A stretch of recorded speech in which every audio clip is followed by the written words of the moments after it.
Hey guys, you probably won't survive this one with your sanity intact. Because if you ever ignored something weird in your backyard for a decade, then suddenly found out it wasn't just dirt, well, trust me, you'd never sleep again. So, before you get comfortable, take a moment to like the video and subscribe, but only if you genuinely enjoy what I do here. And while you're at it, drop your location and the local time in the comments. I want to know where in the world you're watching from right now. Ezra Miller is 76 and living so quietly on the edge of a sleepy southern town that you could mistake him for part of the scenery. He moves at the speed of the seasons, sipping coffee at dawn and listening to cicadas sing their long metallic songs in summer. His house creaks like an old violin, and the shed beside it leans like it's had one too many. The man is a routine wrapped in denim and flannel get-up. Trim the fence line, mutter at the tomatoes, nod politely to neighbors without ever actually joining their gossip loops. Honestly, if there were a championship for avoiding small talk, Ezra would hold the trophy, probably polish it once a week. 2. Behind his shed, though, sits a mound. At first glance, it's nothing, just a bump in the ground. But Ezra notices things farmers always do. He saw how, season after season, the mound kept getting taller, almost like it was stretching to see over the fence. The grass on top never matched the rest of the yard. Pale when the rest was green, cracked when everything else was lush. Sometimes he'd give it a lazy kick with his boot, and once he swore it clinked back with a metallic echo. Still, he convinced himself it was just the ground settling. Historians still argue whether human stubbornness or cat curiosity is more powerful. And Ezra was leaning on the stubborn side. Neighbors noticed too. Old Harold Pute, with his gossip drawl, joked that maybe Ezra had a stash of Prohibition-era moonshine under there. Ezra just smiled thinly. But inside the idea lodged like a burr.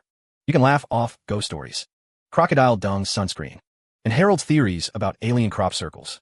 But a mysterious mound in your own backyard? It starts to feel personal. Over the years, the bump became less like landscape and more like a quiet challenge. By the time it rose to knee height, Ezra felt like it was staring back at him. He just didn't know yet that digging it up would yank him out of his solitude and into somebody else's unfinished story. On a clear winter morning, Ezra finally decides the waiting game is over. He pulls his old shovel from the closet, the handle worn smooth from decades of calluses, and heads toward the mound. The air stings his cheeks, the kind of cold that makes you feel alive and slightly foolish at the same time. He plants the blade into the soil, and the first shovelful comes up easy too easy. He circles the mound like a man peeling an onion, each layer of dirt tossed aside with a grunt. Then it happens. A metallic clunk shoots up the handle into his palms. That sound isn't dirt. That sound is history knocking. He crouches, brushing soil away with his gloves, and a corroded edge emerges a box. Not the kind you find at the hardware store, but heavy steel, seems fused by decades underground. Ezra's heart taps out a nervous rhythm as he clears the top. Hinges. Rusty. Stubborn hinges that look like they've been waiting for him. With the help of an old pry bar and more sweat than he cares to admit, he cracks the lid open. The smell hits first. Mildew. Metal. And something ancient, like a forgotten trunk in a museum basement. Inside, shadows take shape. A folded uniform jacket. Color bled, almost gray. Insignia frayed, but still whispering of rank. Beneath it, brittle wax paper unwraps to reveal ammunition boxes. Their brass dulled to a weary patina, and the no boy his fingers close around a pistol. Heavy, cold, still alive with the echo of its purpose. Ezra's farming hands no tools, and this one hums of a different kind of labor. He digs deeper. A tin box rattles open to reveal a cigarette case with engraved initials. A pocket knife. Even dog tags stamped with a name, Thomas K. King. Not just things, belongings. Ezra feels the weight of a life pressing through each object. Then comes the sack canvas, tied tight with cord. He works it open, and paper spills out. Not just any paper, but bundles of banknotes, so old they look like relics themselves. Some stamped with banks that no longer exist. If this were a movie, this is where the soundtrack would get ominous. Finally, tucked at the bottom, letters. Yellowed, tied with fraying twine. Ink still legible in a looping hand. Most addressed to Thomas K. King. Some to any king. Ezra doesn't open them not yet. Because here's the kicker. The mound wasn't just a quirk of the earth. It was a time capsule. A confession. Maybe even evidence. Historians still argue whether artifacts belong to museums, families, or whoever finds them. Ezra just knows he's holding a story that doesn't belong to him. As twilight falls, he carries the items into his shed, lining them carefully on the bench.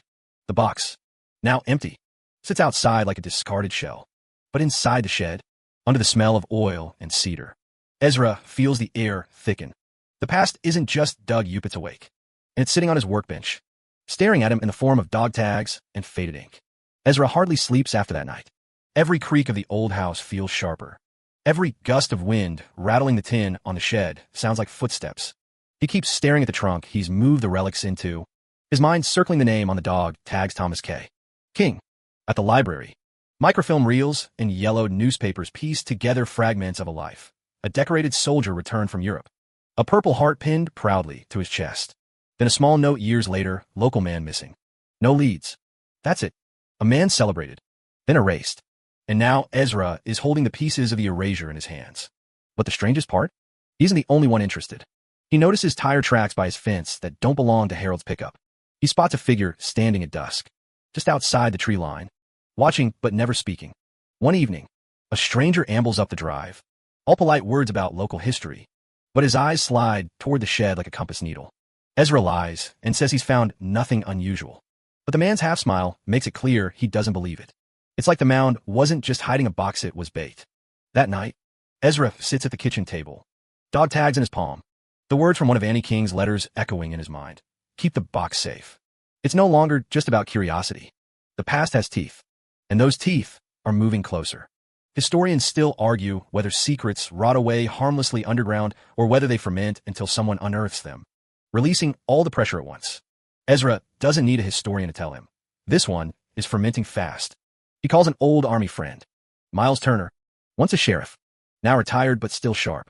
Miles arrives the next morning, listens without interrupting, then nods. You did right, Ezra. This belongs in safer hands. Together they haul the trunk to his truck bed, cover it with a tarp, and with a final handshake, Miles promises to take it somewhere secure. Maybe a museum, maybe to surviving family if they can be found. When the truck disappears down the road, Ezra stands on his porch longer than usual. The scar of dirt where the mound once bulged now lies flat. Border, almost innocent. No more tire tracks. No more shadows at the fence. The quiet seeps back into his bones. The kind of quiet he once cherished. But it's different now. He knows that for weeks, he carried the weight of another man's life. He also knows that history doesn't stay buried forever, it waits. Patient as stone, for hands willing to dig. Spring comes. Ezra scatters wildflower seeds over the scar. By summer, purple and gold blossoms sway where the mound once rose. Not a grave, not exactly, but a marker of sorts, a gentler chapter written over one that was darker. At dusk he sits on his porch, coffee cooling at his elbow, listening to wind through the branches. And if he whispers Thomas K. King's name into the fading light, it isn't out of fear, it's out of respect. Now, let's slow it down. Picture Ezra in that quiet yard again. The shed leaning just so, the field stretching out, and the air washed clean with the smell of spring. The mound is gone, replaced by wildflowers opening to the sun, and with them comes a kind of peace. The earth itself seems softer, no longer carrying the secret weight of steel, paper, and silence. It's in moments like these that life reminds us how fragile time really is. A soldier once buried his fears and his treasures, and an old man stumbled upon them decades later, linking two lives that never met. That connection, delicate as it may be, is proof that stories outlive us. They wait under the soil, in letters, in worn jackets, and even in whispers carried by strangers who remember more than they admit. Ezra's nights are no longer haunted by shadows beyond the fence. Instead, the rhythms he once loved return, the steady chirp of crickets, the porch boards sighing under his weight, the distant whistle of a train reminding him the world moves on. Yet inside him, something lingers. Not fear, but awareness. Awareness that the ground beneath our feet is never just dirt, it's memory. And so when you lay down tonight, think of Ezra, sitting quietly with his coffee, the flowers swaying where mystery once loomed. Let the image soften in your mind, like watercolor bleeding gently across paper. The past will always have its shadows, but those shadows can give way to light if we let them. And in that soft glow, in the calm of knowing some stories finally found their voice, you can rest. So breathe deep, let your eyes close, and drift easy. Sweet dreams.